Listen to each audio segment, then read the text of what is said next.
Okay, let's dive right into this explainer.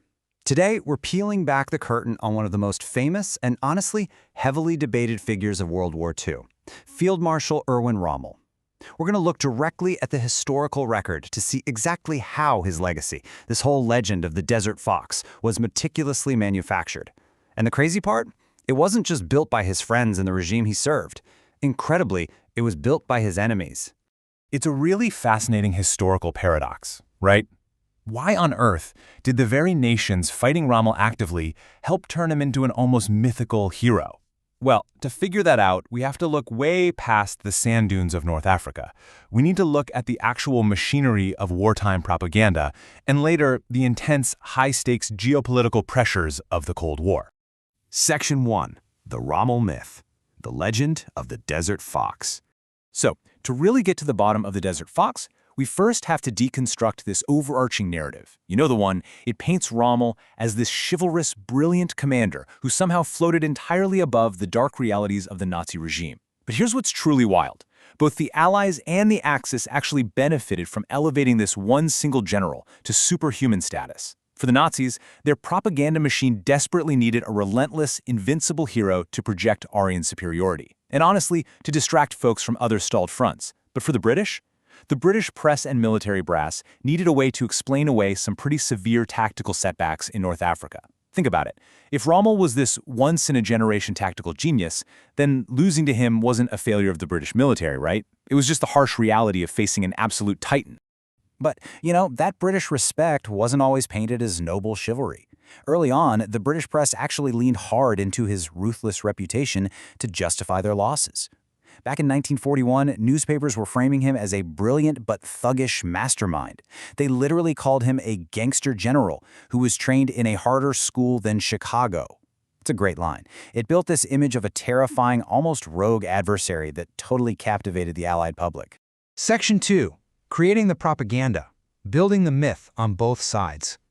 To see exactly how this myth was built, piece by piece, we really have to start with Joseph Goebbels.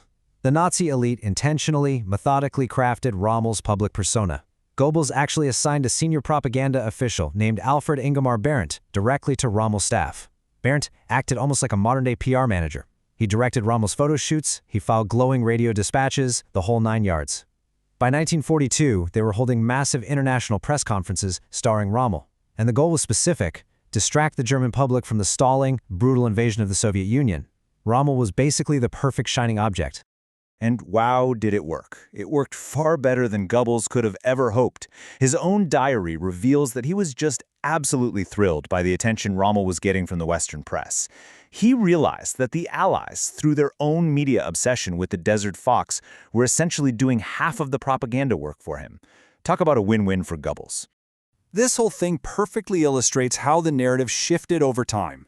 See, wartime rumors often falsely portrayed Rommel as an early Hitler hoodlum or a stormtrooper, mostly just to explain how he rose through the ranks so fast. But after the war, as we're going to see, those unsavory rumors were entirely erased. They were completely replaced by this highly polished, widely accepted image of an honorable traditional soldier who was simply doing his duty. Section 3. A Son's Dark Memory. The Reality Behind the Myth. To really grasp the stark contrast between that carefully curated myth and the actual man, we turn to the harrowing historical testimony of his 15-year-old son, Manfred Rommel. His oral history, which is housed at the U.S. Holocaust Memorial Museum, gives us this incredibly intimate look at how fast his father's standing collapsed in 1944. It was a rapid downfall. After the D-Day invasion, Rommel's car was strafed by British fighters on July 17th, leaving him with a severe skull fracture. Just 3 days later, the famous July 20th plot to assassinate Hitler failed. Fast forward to September, and as Rommel is recovering at home, the Gestapo is literally circling his house, arresting his colleagues and former staff members left and right. Through Manfred's accounts, we learn that his father knew the war was irrevocably lost. Rommel wanted to negotiate a separate peace with the Western Allies. He wanted to stop the bloodshed and potentially halt the unfolding atrocities he was becoming increasingly aware of. But that desire made him a fatal target. As Hitler himself reportedly stated, seeking a political solution was the absolute greatest possible crime a soldier could commit. Section 4. The Forced Suicide, October 14, 1944. It was on this specific day that the towering, state-sponsored legend of the Desert Fox collided head-on with the terrifying, absolute reality of the Nazi state.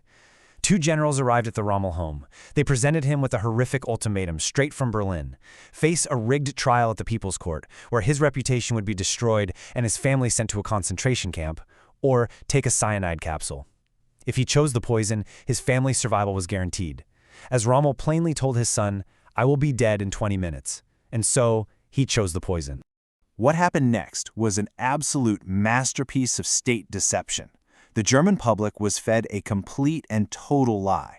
The official report stated that Rommel died of a brain stroke from his earlier injuries. He was given this massive, elaborate state funeral, complete with an enormous wreath sent directly by Hitler himself. Meanwhile, the dark reality, a Gestapo-mandated suicide covered up by terrified doctors, was completely hidden from the world.